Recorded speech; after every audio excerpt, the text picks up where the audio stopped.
And welcome back. Welcome back. This is Kareem. And this is Travis on One Hit. High Points. And here we are pretty much a year later from October 7th. A day that is nothing new to me personally, just in terms of, I guess, knowing the war crimes and the horrors committed by Israel towards Palestinians, and kind of how the U.S. has been complicit in funding / aiding and abetting and covering up the crimes of Israel towards Palestinians. And I know I'm just starting off the episode going right into it, but well, it's significant, of what they've been doing, so it's devastating as well. So yes, what's now new to me though, because I want to definitely differentiate like how October 7th may be a really important day for some people in terms of just waking up to like the tragedies, as well as like people just kind of being one-sided in their bias and only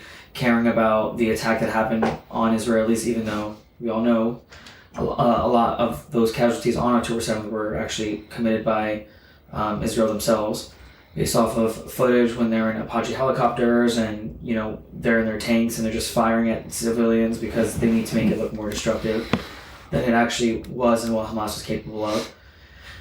But I think from a year later, I really reflected on how this time around it's different, and it's different because I think the world has woken up to what has essentially been muted for so long, because it took thousands and thousands and thousands, at this point hundreds of thousands of Palestinians, from what health ministry officials say, and health organization or United Nations and independent organizations that have came in and viewed and gave their expertise and intelligent predictions on like what the death casualty actually is, based off of the dire humanitarian situation, that we're not looking at the same number that's being repeated. That's over 41,000 with 96,000 being injured. I think we're looking more at like 180 to 200 plus thousand dead, and those are, in my opinion, even still conservative numbers based off of the fact that we've been using 41,000 back in May or June, and we're just still repeating that as if there's not been continuous onslaughts in Gaza as well as the West Bank. So this is new to me in terms of the fact that like so many people have been awake to it now and have been talking about it. It's been more mainstream than it ever has been. And I think that's the most, powerful thing to take away from all of this, is that the conversation is finally being had. It's just a shame that it's on the premise of so many Palestinians suffering and dying. And, that goes for also the entire Middle East region. There are so many people suffering by the establishment of a Jewish state in the way that it was established, through the political and radical ideology that is Zionism. If people are, as brave as they are to, do the work and understand that as an American even, that you're very much impacted by this as your taxes are funding this. We have natural disasters here that have occurred, that really have affected...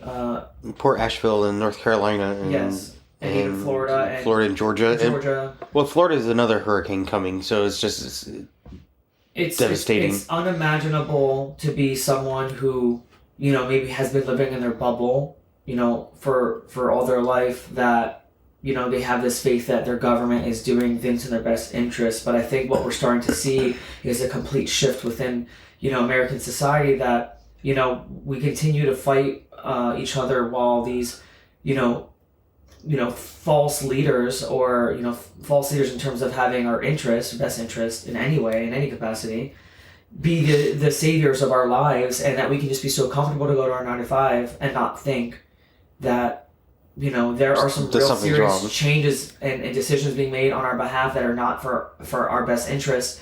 And I think when we send billions of dollars to Israel and so many are suffering here in America, it goes to show where our allegiances lie in terms of our government, and for the people. We put these people in these positions, but we forget what, wealth and power and obtaining that power at all costs means, when you are now told that you don't have any real power as a person and as a, conjoined group of people to even make the slightest change. This is at least what they're telling you. And I think so many people are fed up with believing that, I don't want to support two of these evils because they're kind of part of the same coin. They may have a different face, but essentially they operate in the same way. They're the same currency of evil. So I think October 7th to me, in terms of the whole like back and forth and the whole history of the land and the Zionist regime and the Nakba and all of this to this point, nothing has been new to me in terms of knowing everything about it. But what's been new, to reiterate, is the dialogue that's being had now, and I think that's responsible for the shift that is ultimately in Israel's worst interests, which I'm okay with. Obviously, I think that people talking about it, just simply talking about it, is enough to dispel Israel's real right and claim to expand its colonial project and use that through its supremacy. That's hidden by the propaganda of being a democracy. I think that's all faded. The curtain has been pulled. The curtain has been pulled even in American society for us to see that our government has no leg to stand on when it preaches human rights and, respecting or abiding by international law. I think we have everything we've ever needed to see and to hear to know that change needs to be had, and it needs to start with our own country, especially since we have the potential to make a change if really united in all fronts, and as well as to have leverage over the states that we claim allies. Because if we are supposedly the superpower, well, if every country in the world hates us, we're only going to have more countries hate us in more creative ways than continuing to believe that just because our human nature is so sinful that the only way to persevere through that is to show dominance and to have all the power. I think, we're being tricked that humanity as a whole would not function together if everyone believed in, just harmony and trying to expand and progress and evolve. And the things that we can accomplish if only that, but instead we believe that the minority of evil that's allowed to dictate us is so why do you think that people all of a sudden kind of woken up and finally now speaking out more than they ever have? Like, why did it really need to take the 12 months? Or is it you can't hide it anymore because the amount of destruction and death, I think, you just can't hide it. It's being attempted to be hidden at all hours of the day, and we're seeing on multiple different ways. fronts, with other aggressions, towards Lebanon and Syria and other things as well. So I think they're becoming more than just one little thing, and they're increasingly becoming unhinged in a way that is very in line with how their society functions at best when they are tasked with trying to instigate a war. And that war that they're looking for is a war with Iran, which seems to be the only major superpower in the region that is questioning the legitimacy of Israel and the establishment of Israel through its political supremacist agenda, which is Zionism. And because they're that only power doing that, you have a lot of resistance groups all throughout the region that have been affected by this regime because of the simple fact of resisting occupation, resisting land expansion, resisting the inevitable, which is the fear that once all of Palestine is taken, next is Lebanon, Syria, Jordan, the Sinai Desert, parts of Egypt, beyond the Sinai Desert, or peninsula, whatever, you are going to see just basically colonial settlism succeed at its finest. It's going to be perfected in all of its failed ways. They're going to learn from it and continue it through Israel. That's what every single oppressed people throughout the world, every indigenous people throughout the world fear, which is this Western power through this colonial project. And I think that because now so many people throughout the world are seeing how destructive it's becoming, you can't hide it through cheeky propaganda or just shifting around words. I think people can see with their own eyes and ears in the most clearest of ways. There's no more questioning things as much because certain propaganda that's being spun or talking points that are being spun can be easily diffused or diminished in an argument, debate, whatever you want to say, by simple facts that can't be denied. And I think before that, you had so many people saying, yeah, but you don't really know, or yeah, but this issue could have been from this or from that. You can't keep doing that when the levels of what's happening are this destructive and this warmongering. You can't. It's just undeniable. And I think Americans and people at large, citizens of the world at large, are just fed up with having to be fed such trauma at our fingertips at all hours of the day, because this is what creates that mass psychosis of crippling, you know? And I think another thing that kind of woken a lot of people up is probably more of just seeing how many billions of dollars that are necessarily kind of going to foreign affairs. And like you made the point too of, what about our own territory? I think that's another giant piece over the last week, because of the hurricane, where all of a sudden now you're seeing more people. And it just coincidentally, maybe happened at the 1 year mark, but it took a big wake up call. And that's a kind of a real shitty situation where it had to require some devastation internally. Internally, I mean the United States, for people to really wake up more on what's occurring. Lindsey Graham, basically. Who cares about North Carolina and all of a sudden just saying, oh, what about Israel and their money? Well, he's like, I've spoken to the families and wherever. Love your accent there. Yeah, and then he goes, but back to Israel being surrounded by all of its enemies. It's just like you see it so blatantly, and I focus at home. Yeah, I can't stress this enough.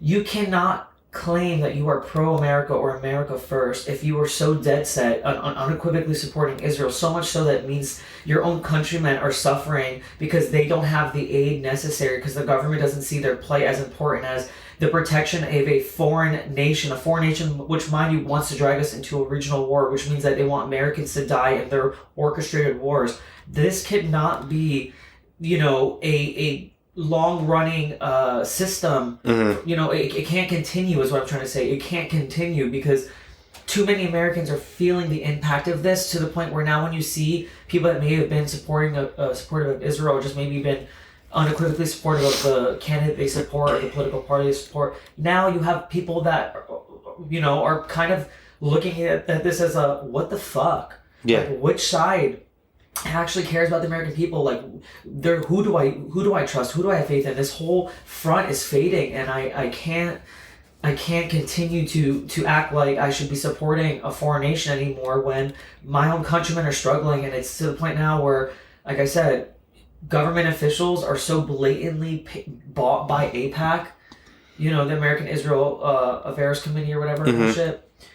Probably missing a syllable there, but in terms of the word representation, but we are seeing that our government officials are lobbied and bought so hard, whether it's through just millions of dollars being funneled into their accounts, or is it just also the blackmail that they have. I know that they raided Didi. I know that they're not exposing anyone quite just yet. I know that, other than him.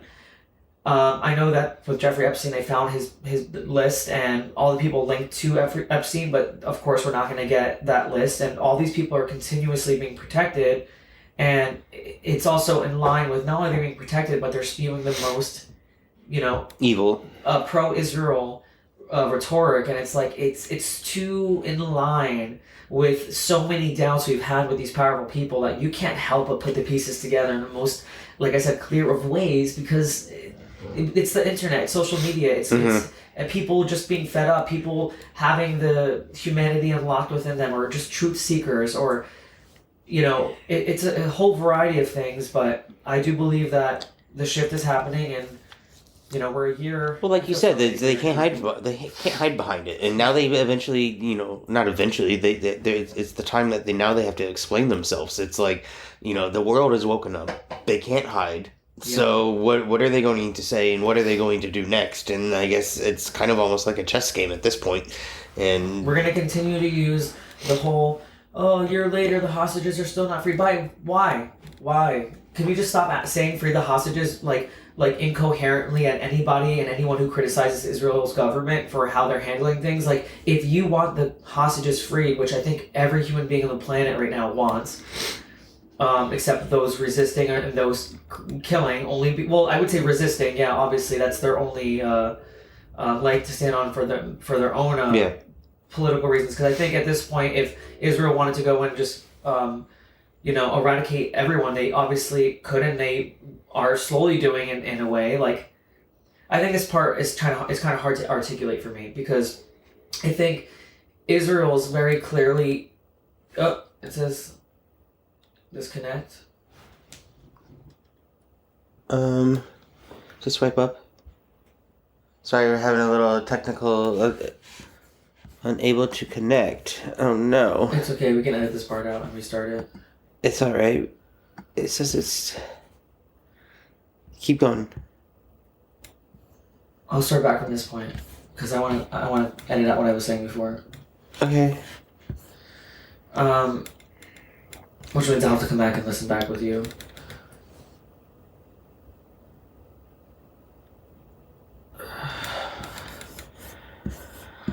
I don't know why it's not working.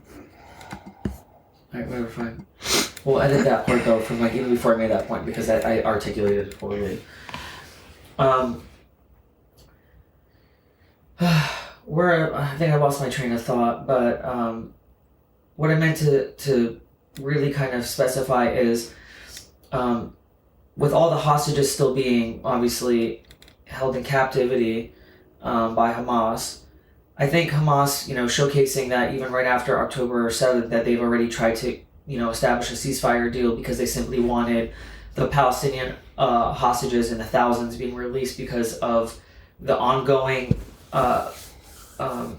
attacks that, the IDF and radicalized Israeli settlers have been, causing in the West Bank and even in Gaza. It's been the deadliest year. I mean, even on an article link I've seen on October 6th, just talking about how,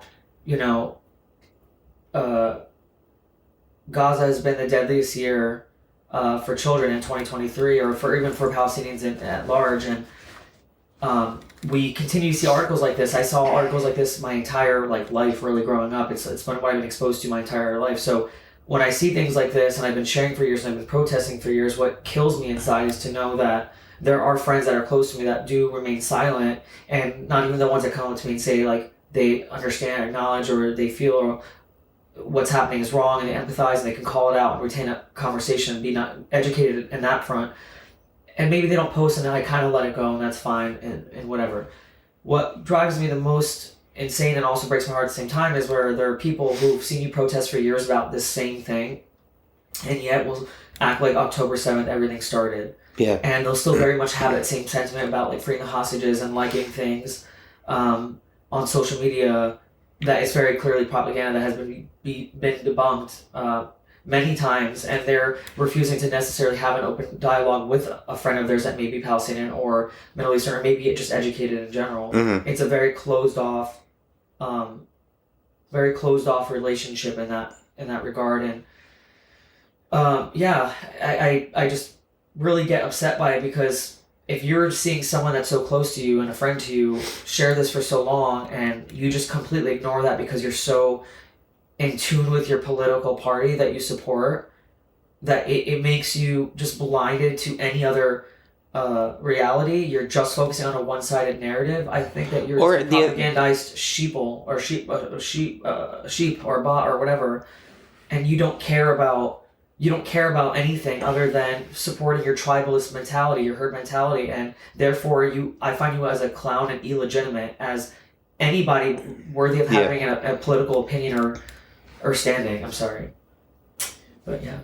No, I think some of it is that I don't think that people are necessarily maybe two-sided. I think that there's always kind of a third angle at things. It's kind of like the both extremes, and then what is the true truth in between, or there's that piece of it, and the other piece of it is I think you have sometimes where, say, it's not necessarily like. All of a sudden, I'm like you now. I'm sorry. I know. Now I lost my train of thought because of that sniffle. But no, some people, I just don't think that they necessarily don't agree with you. I just think that there's also the level of some people that just don't flat out care, because it doesn't affect them. We've touched upon that point where I was stating that there are people who just want to live in their bubble and act like it doesn't affect them. But if you're an American taxpayer, of course it's affecting you. Yeah, you can't complain about taxes if you all of a sudden don't want to complain about this. My issue is just the two of them are the same. Understanding that the majority of people in the world are against what's happening. It's very clear as day. At the mass support, the protests in the street, the numbers, the pollings, everything is showing that people are generally just disgusted and outraged by what's still continuing to happen, as well as being disgusted and outraged from the very beginning. But there's more and more people waking up daily, in the hundreds and the thousands, and I'm really optimistic about that. I'm just talking more about for my own personal kind of relationships or personal viewpoints and experiences and perspectives on people now have shifted for the ones that have been close to me or maybe are a friend in some closer capacity than just acquaintance, and have at large either stayed completely silent where I've seen them, there's not even a conversation brought up, where they completely avoid it, and or I'm seeing them share, like, or repost Israeli propaganda or talking points. That really upsets me, and I was just trying to highlight that specific issue. A year later, being October 7th, a year later, it's just there has not been that open dialogue, and it's kind of like you're letting friendships die, or like you're letting maybe the way you view that friendship die, and it's also at the same time kind of freeing in a way, because you're starting to focus more of your energy and efforts on what matters most, which is to continue speaking the truth against all odds, and also staying resilient and focused on what matters most, which is to like stop this war, to stop this genocide, to stop this stop all killing, to stop potential. When I say war, I think it's in the back of my mind is World War III is just floating around. So I think that's the only war I'm thinking about, because we know a genocide that's occurring right now is not just going to end at a genocide. It's going to continue on if it's not stopped into World War III. So I just had to deviate with that point about relationships I view now. But yeah, and also going back to freeing the hostages, it's not a talking point anymore to say free the hostages if you're not, screaming that at your own Israeli government, or if you support your American government as a Zionist. You should be really yelling and holding the leaders accountable for funding the very terror that is going to, besiege the hostages in these places they're bombing with 2,000-pound bunker buster bombs or whatever, white phosphorus as well. Like, all these complicated and devastating.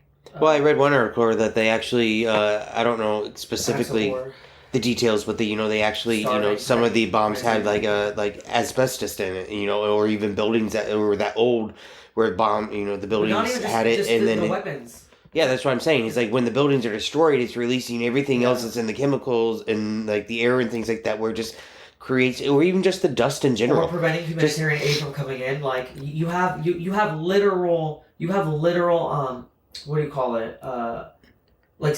Aid. Radical settlers like trying to prevent aid, and it's like, you understand that. Yes, we understand Hamas still operates in Gaza. We understand that that's who we view as the enemy, and as well as the entire Palestinian people. But you also forget that there are those Israeli captives that are still, they need food, they need water. If Hamas is not getting it, if the Palestinian people are not getting it, what do you think is going to happen to those captives?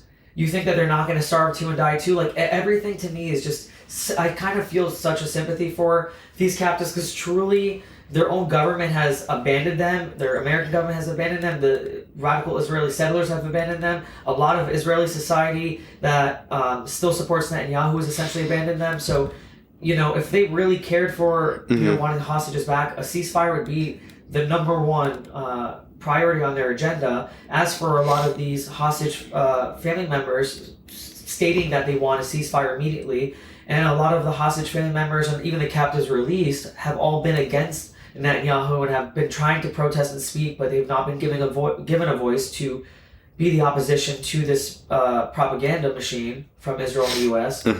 And again, it's just becoming this snowball effect where everyone is just really on board with how Israel can't hide, the U.S. can't hide anymore, and we're a year later and we're seeing all these memorials and services for the hostages, but nothing for the Palestinians that have died. Not one word, not one thing. Yeah, it's devastating and just horrific. None of our politicians stating how this has been going on way before October 7th, and we only got here because of this very thing. No, we're trying to use the same 9/11 storyline where this was so devastating, let's all emotionally react to the point where we don't see clearly, and we're going to be our own demise, or we're going to be our own hypocrites, or be the hypocrites, or we're going to completely ignore facts and act like history never existed until this day, or just attack the wrong people. That's another thing too, is like, I think we're only looking to expand this war in the Middle East, and so many innocent civilians will die simply because of one rogue apartheid state that has clearly showed its genocidal intent from its establishment in 1948, and long before that, when the Zionist, the Zionist ideology had been formulated. I think in the late Mm-hmm. is the 1900s. Would be like 1890. Which one? The Repeat what your question is, or what you're trying to figure out. I'm saying that I believe you weren't paying attention. I was saying that I believe that the Zionist ideology formulated in It's 48. No. That was the establishment of the Zionist state of Israel. Oh, I see what you're saying. I'm saying that the ideology has been established long before that, and I said I believe it was in. I always get confused because you think 1900s is like starting 19 something, but it's not. It's the 1800s. So the 19th century, you mean?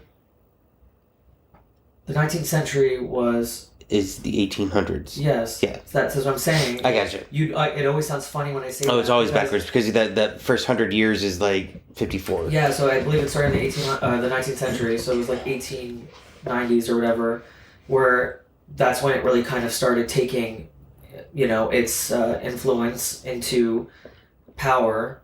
But I believe it predates even far beyond that. I think that the establishment of the Jewish state, through the hijacking of Judaism, has been a long time plan by the elite cult.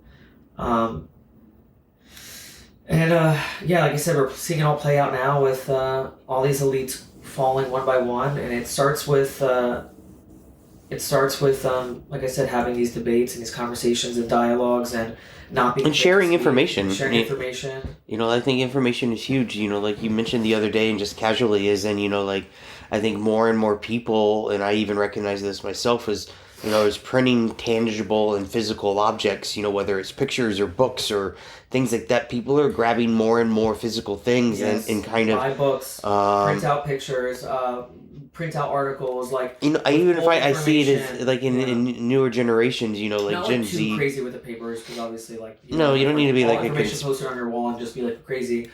And you still need to live your life, and God is still very much real, and there's spiritual warfare going on all around us. Dear gosh, I'm so emotionally just all over the place. It's very hard to speak because my brain is thinking a million miles per hour about how this past year has just kind of felt like a flash. Like it almost seems like there hasn't been a day since it started, like October 7th specifically. I've known that of the trauma and the pain of Palestinians and how much they were going through from the beginning, but to have it be broadcasted this vigorously and kind of just seeing the destruction so live in HD, and it's the most documented genocide in history. And I think that's the primary reason why more and more people is waking up, because once again they can't hide from it because it's the most documented. It sucks. It sucks the literal. It sucks the ignorance is bliss that anyone may have if they're already struggling with other things, or even just like... They can't deny it because there's something physical or actual evidence in front of them. Just even for like speaking from my own personal just view, is that there's days where obviously I've dealt with the loss of my mom, or maybe you reminisce on old traumas just to kind of remind you where you're at in life, to kind of like say, oh, okay, I'm reassessing how much I've grown. But there's also things that could be fresh that you think about, and there's also just the daily struggle of life and the routine and the discipline and trying to survive and pay bills and all that.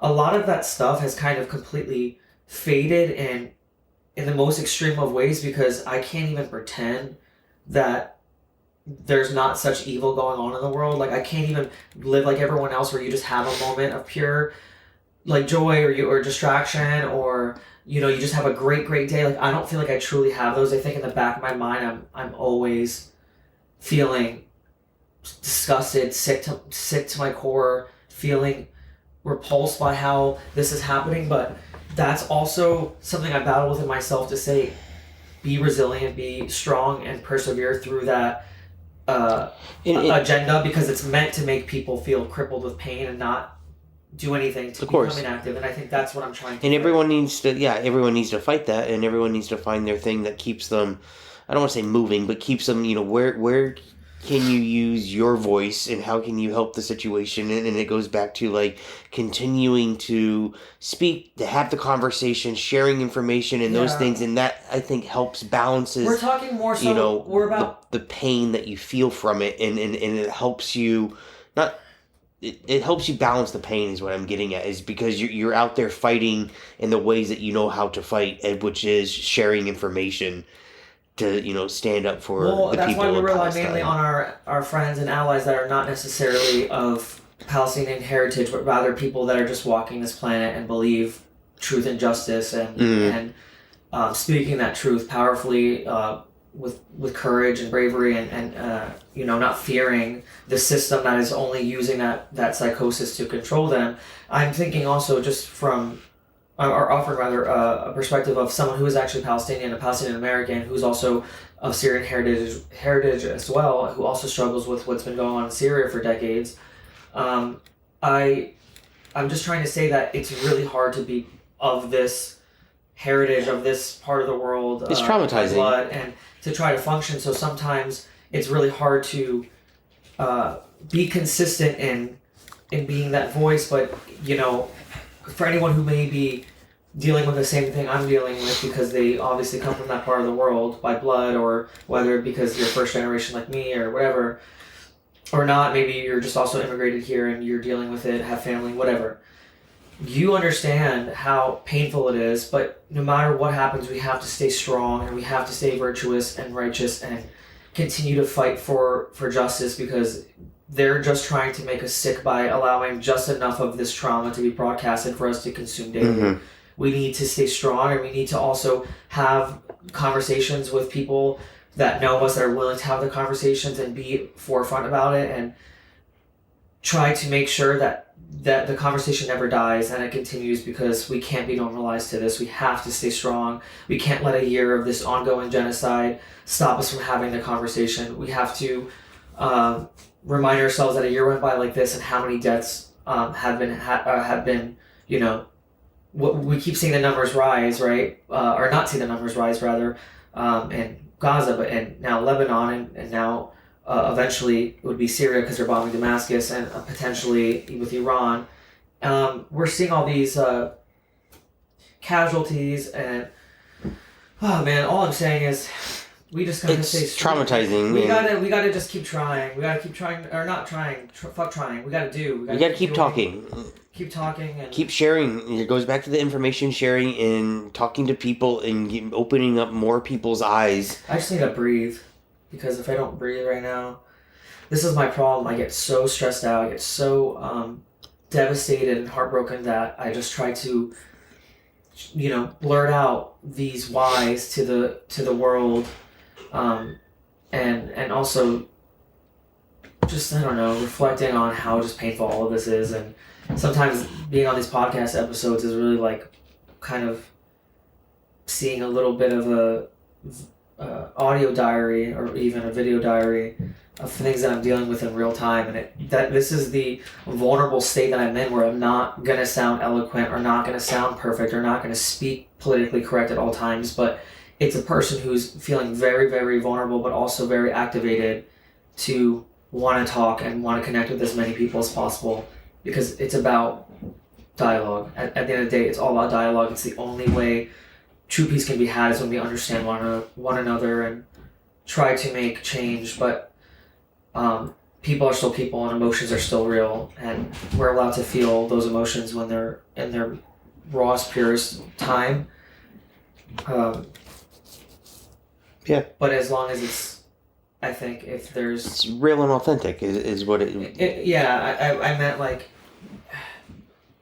You know what? I'm gonna leave this conversation at a open-ended thing, because I think that it's been really hard. The last 2 days have been just hell, but I knew I needed to speak and say something that I can always look back on and remember. I lived through this, and I will see a change, and I will get to be happy when I look back at this video and I see that there was courage from not only me, but from you and from anybody who's listening, and anyone who's sharing about what's going on. Courage to everyone else that has up to this point has spoken out, because, you know, they could have just been the other cowards like everyone else has been. where they just turn a blind eye, and more and more people are opening their eyes and seeing what's happening. So the movement's there. It's just unfortunately, not money talks. Money exactly. Money's power, and power is the ultimate source for change. When you're thinking that you're just a person occupying the state or land or country that the government essentially rules. No, we have the power. The people have the power when united, and we also can control the money when we are aware of where our money's going. So, to leave it off on that note for now, I just want to thank anybody who's been listening to this point and for showing grace and for still trying to support us as a just small little independent podcast that's kind of, I don't want to say kind of, but it's growing. We're growing every day, and I think we'll continue to get better at it, and it's fun. So we'll see you on the next one. Good night. Bye.